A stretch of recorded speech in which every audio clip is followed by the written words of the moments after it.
গরু মাংস ভুনা, তার সাথে যদি হয় কাঁঠালের বিচি, কেমন হয় রেসিপিটা বলুন তো।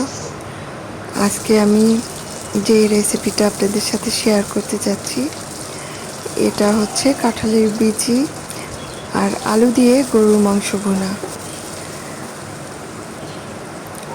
পেঁয়াজ কাটা, আদা রসুন বাটা, হলুদের গুঁড়া, মরিচের গুঁড়া, ধনিয়ার গুঁড়া, জিরার গুঁড়া, খুব ভালো করে মশলাটা কষিয়ে এইবার আমি কাঁঠালের বিচিগুলো পরিষ্কার করে নিয়েছি, সেগুলো দেব এবং গরম মশলা দিয়ে দিলাম।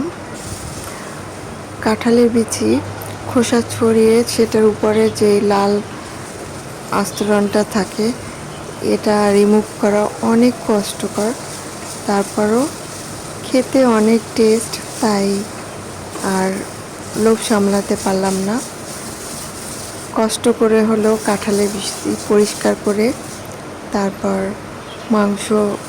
গরু মাংস আগেই আমি ভুনা করে রেখেছিলাম।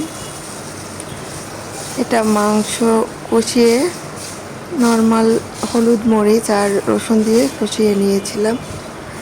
এইবার কাঁঠালের বিচি কষানোর উপরে সেই মাংস সেদ্ধটা দিয়ে দিলাম আর পরিমাণ মতো পানি।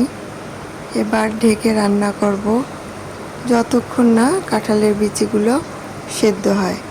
আর কিছু আলু দিয়ে দিলাম, যেহেতু মাংসের পরিমাণ অনেক বেশি আর কাঁঠালের বিচি পরিষ্কার আমি অত বেশি করতে পারিনি, অল্প কিছু কাঁঠালের বিচি নিয়েছিলাম, তাই সমতার জন্য সাথে আলু দিয়ে দিলাম।